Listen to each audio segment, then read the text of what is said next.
A very good morning to all the students. Once again, we are coming to introduce a new topic of class 12th accountancy.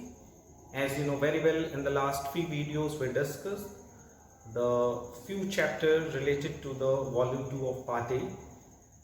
In this volume, firstly we discussed the practical problem related to the issue of share, and after that we discussed about the issue of debenture, the various rules and regulations, various theoretical and practical concepts related to the issue of debenture and issue of shares. We will move to the last chapter of the volume 2, volume 1, volume 2 of part A, that is an issue, redemption of debenture. And in the last video we already discussed, after completing the unit test 1 examination, let's move to the next part, next section of this chapter, that is in redemption of debenture by draw of lots method. Basically, you know very well, there are basically four methods by which we can easily redeem its debenture. The first one is a lump sum repayment method. Number second, draw of lots method, which is also known as the installment method, open market operation method, and conversion method. And according to the CBSE revised syllabus, you know very well, first two method of the redemption of debenture are included in your syllabus and rest of the two method are not included in your syllabus. So हम लोगों ने इन चारों methods को summary में brief में discuss किया हुआ है पहले से, और अब हम लोग डिटेल में पहला मेथड हम लोगों ने डिस्कस कर लिया लास्ट वीडियो में, that is an redemption of debenture by lump sum payment method. So now we are moving to the second method of the redemption of debenture in this video firstly, and thereafter we will move to the practical problem related to this method. Firstly, let's we discuss about what is the draw of lots method. That is a draw of lots method, which is also known as an installment method. मतलब इस method में हम debenture का जो redemption करते हैं वो एक साथ पूरा पैसा देकर नहीं करते, बल्कि इस मेथड में हम लोग क्या करते हैं, जब भी रिडम्पशन का पेमेंट करते हैं वो इक्वल या अनइक्वल इंस्टॉलमेंट के बेसिस पे किया जाता है. ठीक है, तो उसके बारे में कुछ पॉइंट्स हम लोग नोट डाउन कर लेते हैं. And the points is, according to this method, debenture are redeemed according to this method. This मतलब draw of lots method या installment method. According to this method, debenture are redeemed in debenture are redeemed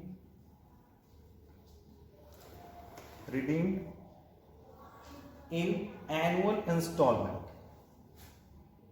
In annual installment मतलब जो debenture का redemption करते हैं वो instalment में करते हैं. एंड दीज इंस्टॉलमेंट, और ये जो इंस्टॉलमेंट होती है और ये सारी जो इंस्टॉलमेंट होती है ये इक्वल भी हो सकती है, अनइक्वल भी हो सकती है. इक्वल और unequal. So basically I want to say that when we are talking about the redemption of debenture by draw of lots method or in installment method, in this method debenture are redeemed in annual installment, चाहे वो equal हो चाहे unequal हो. जैसे for example के लिए suppose company ने plan किया कि उसे 10 लाख रुपीस के डिबेंचर रिडीम करना. Total amount of debenture will redeem. तो इस सिचुएशन में मान लीजिए कंपनी ने डिसाइड किया वो 10 लाख का क्या करेगा, डिबेंचर से रिडीम करना है. तो ऑप्शन 1 ये हो सकता है इंस्टॉलमेंट मेथड में, ऑप्शन 1 हो सकता है कि वो इक्वल एनुअल इंस्टॉलमेंट रखे. इक्वल एनुअल इंस्टॉलमेंट मतलब first year and second year 5 lakh and 5 lakh का रिडम्पशन कर दिया। इसे हम लोग बोलेंगे draw of lots method, that is an equal instalment method. और ऑप्शन 2 क्या हो सकता है कंपनी के पास? ऑप्शन 2 हो सकता है कि इसमें कंपनी के पास ऑप्शन हो सकता है कि first year 3 lakh, second year 3 lakh, third year 2 lakh and fourth year 2 lakh. तो कंपनी के पास डिफरेंट ऑप्शंस अवेलेबल हैं कि वो हर साल equal amount of debenture redeem करे या फिर unequal amount of debenture redeem करे। It is totally depend on the question. ठीक है। और एक चीज हमेशा याद रखिएगा कि जब भी हम ये मेथड फॉलो करेंगे, when we redeem the debenture by draw of lots method, all the rules and regulation, जो भी रूल्स एंड रेगुलेशंस हैं डीआरआई को लेके, डीआरआर को लेकर, वो सारे के सारे रूल्स एंड रेगुलेशंस हमें इसमें फॉलो करने पड़ेंगे। ठीक है, ये भी आप ध्यान रख लीजिएगा इस मेथड में।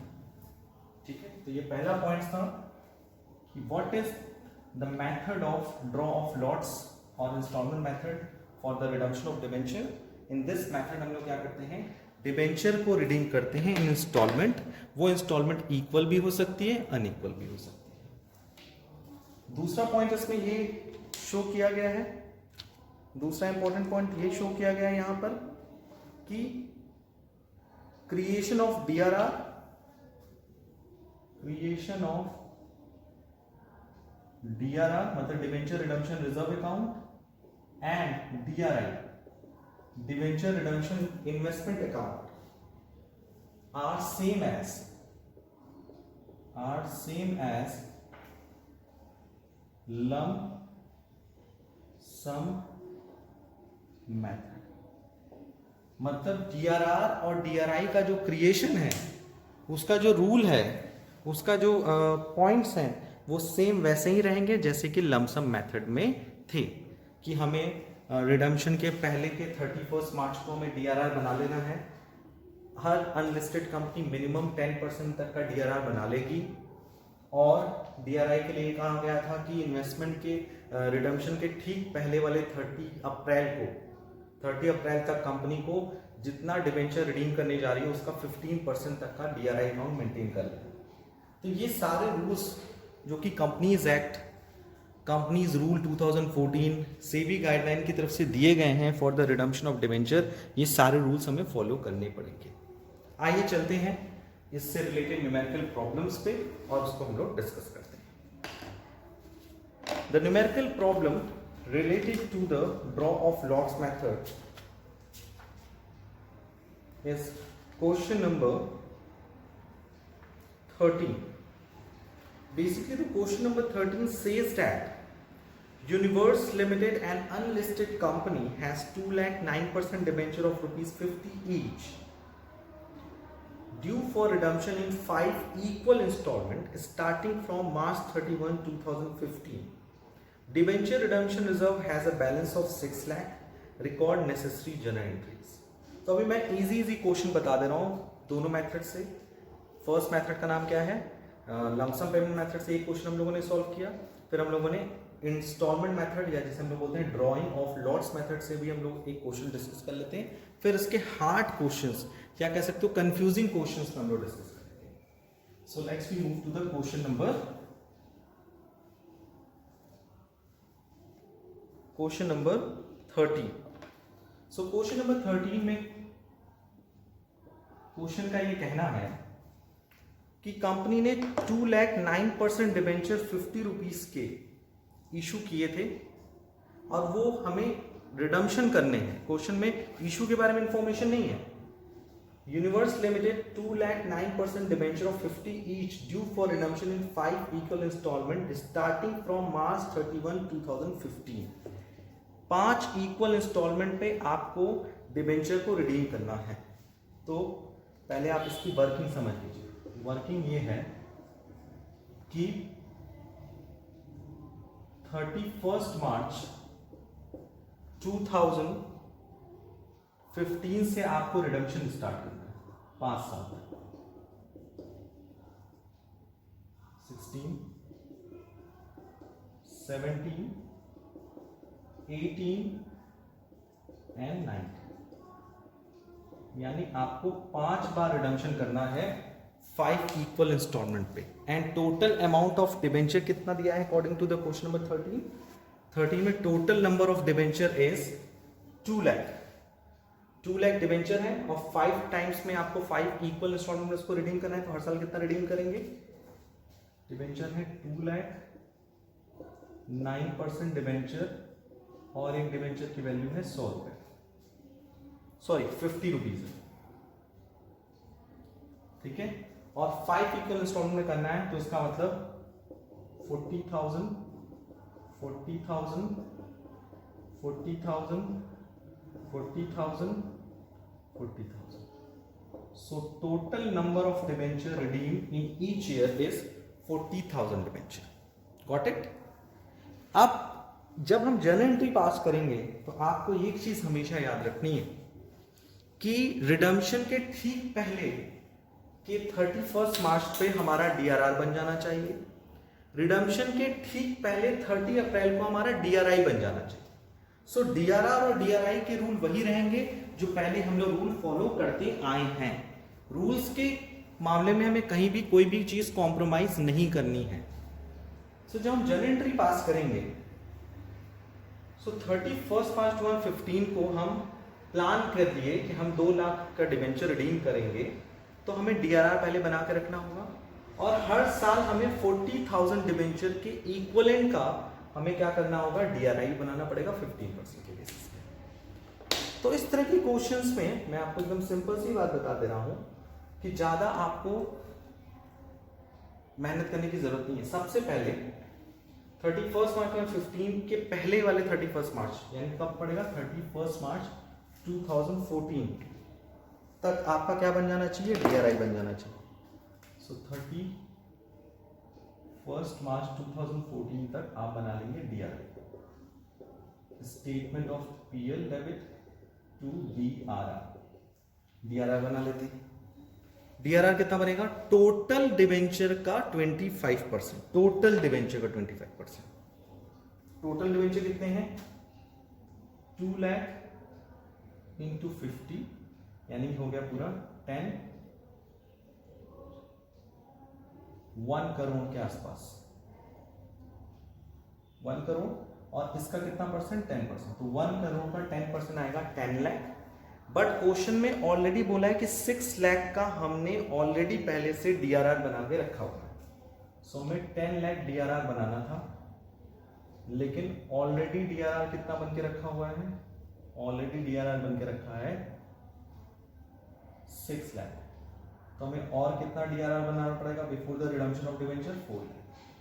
ये पॉइंट्स आपको ध्यान रखिएगा कि डीआरआर का क्रिएशन इस बात पे डिपेंड करेगा कि कितना डीआरआर पहले से बन के रखा है कि नहीं। अगर कुछ नहीं बन के रखा है तो हम पूरा डीआरआर क्रिएट करेंगे, और लेकिन डीआरआर इस क्वेश्चन में ऑलरेडी 6 लाख रुपीस का बैलेंस है। क्वेश्चन में ऑलरेडी गिवन है debenture redemption reserve has a balance of 6 lakh. तो 10 लाख में से 6 लाख ऑलरेडी बना हुआ है, सिर्फ 4 लाख का डीआरआर बनाएंगे। फिर you know very well redemption की डेट कब है? 31 मार्च 2015। तो उसके जस्ट पहले 30 अप्रैल को हम लोग क्या कर लेंगे? डीआरआई बना लेंगे। स्कीम की क्या होगी? Debenture redemption investment account debit to bank. DRI कितने का बनता है? जितना हम एनुअली रिडीम करते हैं। डीआरआर तो टोटल अमाउंट ऑफ डिवेंचर का डीआरआर क्रिएट होता है, बट डीआरआई हम सिर्फ उतने ही का बनाते हैं जितना हम करेंट ईयर में रिडीम करने जा रहे हैं। सो करेंट ईयर में हम रिडीम कितना करने जा रहे हैं? 40,000। सो 40,000 डिवेंचर का 50 रुपीज के हिसाब से वैल्यू कितनी हुई? 20 लाख। ठीक, 20 लाख का 15% हम डीआरआई बनाएंगे। 20 लाख का 15% कितना आएगा? 3 लाख रुपीस का डीआरआर बनेगा। ओके, अब आपने दोनों कंडीशन फुलफिल कर ली, डीआरआर बना लिया, डीआरआई बना लिया। नाउ अब हम लोग क्या करेंगे? अब हम लोग रिडम्पशन स्टार्ट करेंगे from the first year. First year हम लोग रिडम्पशन करेंगे तो किस डेट को करेंगे? 31 मार्च 2015। रिडम्पशन कैसे करेंगे? सबसे पहले डिबेंचर को ट्रांसफर करेंगे डिबेंचर होल्डर अकाउंट में। इसके लिए मैंने आपको बताया था स्टेप्स। और हाँ, एक चीज हमेशा याद रखिएगा, इस तरह के क्वेश्चंस में आप इनकैशमेंट नहीं करेंगे। क्यों? क्योंकि अभी आपने DRI में इन्वेस्ट किया 3 लाख रुपीस, फिर आप इन कैश करोगे, फिर आप इन्वेस्ट करोगे, तो इसका मतलब आपको हर साल इन्वेस्ट ना करना पड़े, इसलिए आपको पता है कि 40,000 तक का आपको रिडम्पशन हर साल करना है। तो इसका मतलब आपके DRI में हर साल 40,000 डिबेंचर तक के अमाउंट वाले जो डिबेंचर्स हैं उसका 15% आपको DRI में चाहिए। लिसन केयरफुली, हम at the date of redemption क्यों नहीं इनकैश कर रहे हैं DRI को? इसलिए नहीं कर रहे हैं क्योंकि हमें हर साल 30 अप्रैल को क्या चाहिए, DRI अकाउंट में क्या चाहिए, हमको इन्वेस्टमेंट चाहिए। कितना चाहिए? 40,000 डिबेंचर का 50 रुपीज के साथ, यानी 20 लाख का 15% 3 लाख रुपीज आपको हर साल DRI अकाउंट में शो करना है, क्योंकि आप हर साल रिडम्पशन करने जा रहे हो। तो आप हर साल रिडम्पशन करोगे, इससे अच्छा है कि आप फर्स्ट ईयर इन्वेस्ट कर दो और लास्ट ईयर इन कैश कर लो, लास्ट टाइम पे। उसके बाद तो आपको कोई इन्वेस्टमेंट की जरूरत नहीं पड़ेगी। सो ये बात ध्यान रखिएगा, जब भी आप draw of lots method follow करें तो इन्वेस्टमेंट जो है एक ही बार क्रिएट करिए, और DRR तो एक बार क्रिएट होता है, ट्रांसफर हर साल होता है on the basis of redemption of debenture. तो 31 मार्च 2015 को हम इन कैश न करके सबसे पहले हम रिडम्पशन करेंगे। रिडम्पशन कितना करेंगे? पहले 9% debenture debit to debenture holder, कितना 20 lakh, and again same date को क्या करेंगे, debenture holder debit to bank 20। Okay, ये कुछ पॉइंट्स हैं जिन्हें आपको अपने दिमाग में लेके चलना है while solving the question redeem the debenture by lump sum repayment method. बहुत ही क्रिटिकल पॉइंट है ये। उसके बाद you know very well, at the end of the year DRR में से हम प्रोपोर्शनेट अमाउंट, आप देख रहे हो खुद ही, आपने टोटल DRR कितना बना लिया? 10 लाख। 6 लाख पहले का, 4 लाख आपका, तो टोटल DRR कितना है? 10 लाख। 10 लाख में से आपने 1 2 3 4 5 इक्वल इंस्टॉलमेंट आपने डिसाइड किया, तो हर साल आपको DRR भी तो ट्रांसफर करना पड़ेगा on the base of the redemption of debenture. ये मैंने स्टार्टिंग में बताया था कि DRR जर्नलिज्म में उतना ही ट्रांसफर होगा जितना आप नंबर ऑफ डिबेंचर क्या कर रहे हैं, रिडीम कर रहे हैं। ऐसे भी आप चेक कर सकते हैं कि आपने टोटल DRR बनाया 10 लाख रुपए का, कितने डिबेंचर्स के लिए? 2 लाख, और आपने फर्स्ट ईयर कितना रिडम्पशन किया? 40,000। इसका मतलब एक तरह से आप 1/5 जो है, हर साल 1/5 जो है वो DRR को ट्रांसफर करेंगे टू द जनरल रिजर्व। 31 मार्च 2015 को आप DRR ट्रांसफर करेंगे जनरल रिजर्व में। कितना amount? 1/5 of 2 lakh, 10 lakh, that is 2 lakh. कितना ट्रांसफर होगा जनरल रिजर्व में? जितना हम डिबेंचर रिडीम कर रहे हैं। ये कुछ पॉइंट्स हैं जो पॉइंट्स आपको एग्जामिनेशंस में थोड़ा सा आपको मेहनत करने की जरूरत है। अब हमने फर्स्ट ईयर का रिडम्पशन कर लिया। After completing the first year redemption हम फिर सेकंड ईयर का रिडम्पशन करेंगे, लेकिन अब सेकंड ईयर के रिडम्पशन के लिए आपको ना DRR बनाने की जरूरत है ना DRI, क्योंकि DRI आपने इनकैश नहीं किया है, आपका उतना ही अमाउंट का डिबेंचर ऑलरेडी अवेलेबल है। यस सर, तो आपको इनकैश, आपको ना DRR तो आपने ऑलरेडी पहले पूरे अमाउंट ऑफ डिबेंचर का बना लिया है, आपने DRI भी पूरा कर लिया। अब आपको सिर्फ और सिर्फ रिडम्पशन करना है 31 मार्च 2018 तक, यानी 31 मार्च 2016, 31 मार्च 2017, 31 मार्च 2018, ये 3 साल तक की आपकी दो एंट्रीज पास होंगी for the redemption of debenture and debenture को DRR को जर्नलिज्म में ट्रांसफर करने की विद द सेम अमाउंट। यानी 2016, 17, 18 में हर साल आपकी 3 एंट्रीज पास होंगी। 16 में पहले डिबेंचर रिडीम करेंगे, फिर DRR ट्रांसफर करेंगे। 17 में पहले डिबेंचर रिडीम करेंगे, फिर DRR ट्रांसफर करेंगे जर्नलिज्म में। ऐसे ही 18 में। तो आपकी कॉमन एंट्रीज हैं 16, 17, 18 में। रिडम्पशन पहले करेंगे क्योंकि अमाउंट भी सेम है, 9% debenture debit to debenture holder, and amount is 2 lakh और 20 लाख, 20 लाख।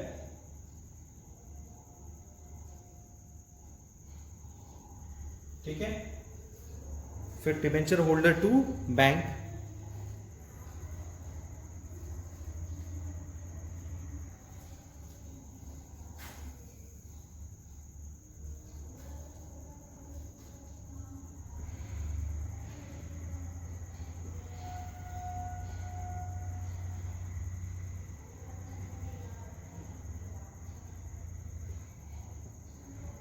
ओके। एंड फिर DRR ट्रांसफर होगा जनरल रिजर्व में।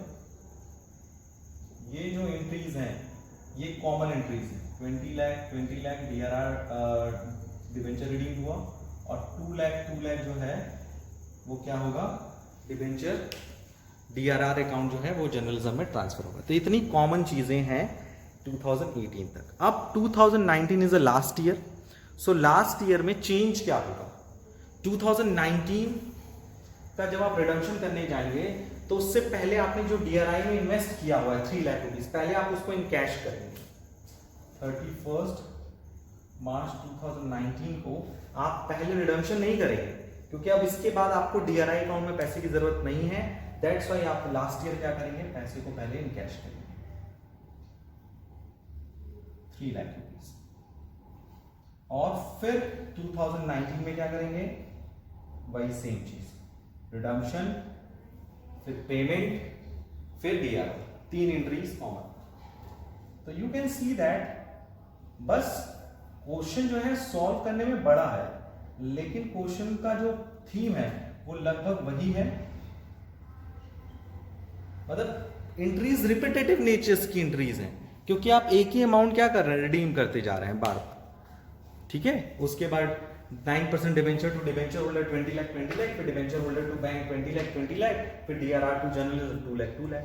सो टोटल कितनी एंट्रीज पास होंगी, पहले DRR क्रिएट की, फिर DRI क्रिएट करने की, फिर फर्स्ट ईयर का रिडम्पशन ड्यू, फिर पेमेंट, और फिर DRR जनरल। यानी फर्स्ट ईयर आपकी एंट्री पास होगी 2014 में 2, 15 में 3, 14 में 2 क्यों, क्योंकि एक DRR बनाने की, एक DRI क्रिएट करने की 2 एंट्रीज हो गई। 2014 में आपकी हो गई 2 एंट्रीज, 15 में आपकी हो गई कितनी एंट्रीज, ड्यू, पेमेंट और DRR, 3 एंट्रीज हर साल, 3 एंट्रीज, और लास्ट ईयर आपकी 4 एंट्रीज होंगी। क्यों, 3 एंट्रीज तो वही ड्यू, पेमेंट और जनरल रिजर्व में ट्रांसफर करने की, और एक इनकैशमेंट करने की। सो टोटल एंट्रीज कितनी हुई, 3, 3, 6, 9, 12, 16, 17, 18. So total 18 entries will be passed in this question. You can see that. So please note down the solution of the question number 13 in your copy properly, and thereafter we will move to the next question. So after completing the question number 13, let's we discuss the question number 3. Question number 3, because one of the student are asking such question, and the question number 3 says that Bank of Baroda issued 8,008% debenture of 100 each at a premium of 6% on 1st April 2013, redeemable on 31st March 2020. Record necessary entries for issue and redemption of debenture.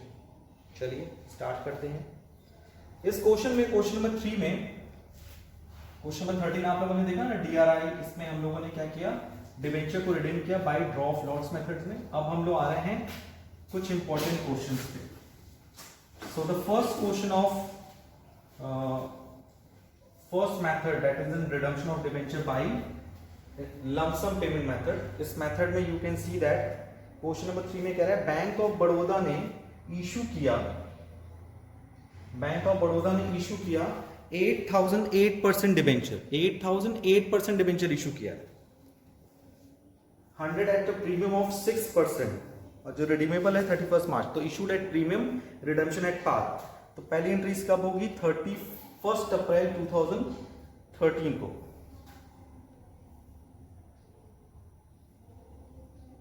Bank account debit to 8% debenture application and allotment account,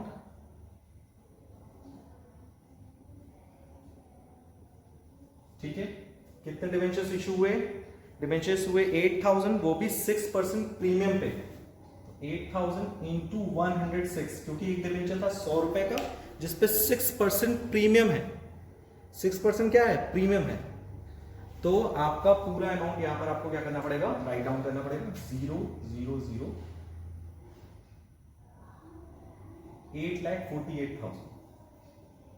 आपने debenture issue किया, फिर उसके बाद आप क्या करोगे, same date उसको transfer करोगे डिबेंचर में। So 8% debenture application and allotment debit to 8% debenture. और इशू पे प्रीमियम है कि रिडम्पशन प्रीमियम है? सर इशू प्रीमियम पे है, रिडम्पशन पार पे है, तो पार का कोई मतलब नहीं होता, जो इशू का प्रीमियम होता है इसे हम सिक्योरिटी प्रीमियम रिजर्व में शो करते हैं। तो 8000 डिबेंचर, एक डिबेंचर 100 रुपए का, डिबेंचर की वैल्यू 8 लाख, प्रीमियम की वैल्यू 648,000, 8,48,000 आपने इशू कर दिया। अब बात आती है रिडम्पशन की। So you know very well, आपको रिडम्पशन किस मेथड से करना है क्वेश्चन नंबर 3 में? इसमें आपको लमसम पेमेंट मेथड से करना है, मतलब एक साथ सारे डिबेंचर को आपको रिडीम कर देना है। बट क्वेश्चन नंबर 3 में पॉइंट ये देखने वाला है, जैसा कि हिंट में भी दिया हुआ है क्वेश्चन नंबर 3 में, क्वेश्चन नंबर 3 में ये दिखा हुआ है बैंक ऑफ बड़ौदा की बात है, bank of Baroda. Bank of Baroda क्या है? एक कॉमर्शियल बैंक है। कॉमर्शियल बैंक के साथ क्या रूल लाया गया है? कॉमर्शियल बैंक के साथ ये रूल है कि अगर कोई बैंक है which are affiliated to the, which are और एस्टेब्लिश बाय द आरबीआई, क्योंकि ये आरबीआई के द्वारा एस्टेब्लिश किया गया होगा, आरबीआई के द्वारा शेड्यूल्ड है, इसलिए इस तरह के बैंक्स को कोई भी डीआरआर बनाने की जरूरत नहीं। डीआरआर और डीआरआई के लिए क्या रूल है? बैंकिंग कंपनीज को जो कि आरबीआई के द्वारा इनकॉर्पोरेट होती हैं, उनको ना डीआरआर बनाने की जरूरत है ना डीआरआई, नॉट रिक्वायर्ड, ना डीआरआर बनाने की जरूरत है ना डीआरआई मेंटेन करने की जरूरत है, नॉट रिक्वायर्ड।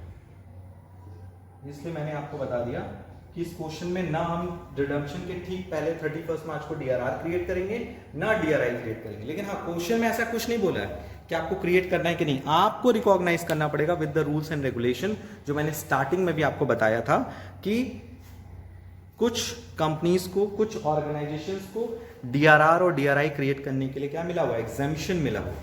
सो हम लोग क्या करेंगे, इशू किया, फिर रिडम्पशन वाली डेट पे सीधे रिडम्पशन कर देंगे। रिडम्पशन पार पे है, सीधे रिडम्पशन कर दीजिए 31 मार्च 2020 को। 2020 मार्च 31 को पहले ट्रांसफर करिए 8% debenture account debit to debenture holder, पार पे करना है यानी 8 लाख रुपए पे करना है, और फिर अगेन आप सेम डेट को क्या करेंगे? पेमेंट कर देंगे। पेमेंट करने की एंट्रीज क्या होगी? पेमेंट करने की एंट्रीज होंगी debenture holder debit to bank 8 lakh. So this is a very important question, क्योंकि इसमें आप लोग किससे गलती क्या होती, आप लोग डीआरआर बना लेते, डीआरआई बना लेते, जो कि सही नहीं होता इस क्वेश्चन के लिए। So please note down the solution of the question number 3। इसी तरह से कुछ और टाइप के भी क्वेश्चंस हैं, जैसे आपको डीआरआई क्रिएट करना होगा, और जब आप डीआरआई इन कैश करेंगे तो उस पर आपको इंटरेस्ट मिलेगा। और अभी हम लोग डिस्कस करेंगे नेक्स्ट वीडियो में कि redemption of debenture by installment method, and these installment are of unequal, मतलब ये सारी जो रिडम्पशन की वैल्यूज रहेंगी वो अनइक्वल रहेंगी, मतलब हर साल इक्वल अमाउंट से रिडम्पशन नहीं होगा, अनइक्वल अमाउंट से रिडम्पशन होगा। ये कुछ इंपॉर्टेंट पॉइंट्स हैं जिसको हम लोग डिस्कस करेंगे नेक्स्ट की वीडियो में, कि डीआरआई इन कैश हो विथ इंटरेस्ट, और डीआरआर का जो क्रिएशन होगा और रिडम्पशन जो होगा वो इक्वल ना होकर अनइक्वल होगा। मतलब I want to say that कि रिडम्पशन की जो वैल्यू है, जैसे अभी से पहले वाले जो क्वेश्चन थे उसमें हम लोगों ने इक्वल रिडम्पशन किया है, हर साल 40,000 डिबेंचर रिडीम किए हैं, उसमें कभी 40,000, कभी 30,000, कभी 10,000, तो वहाँ पे डीआरआई का जो इनकैशमेंट है वो भी इफेक्ट होगा, और डीआरआर जो ट्रांसफर होता है जर्नलिज्म में वो भी इफेक्ट होता है। So these are the few important points related to the next video, and I hope today we are discuss all the things very easily. आज के लिए इतना ही, thank you, take care, goodbye.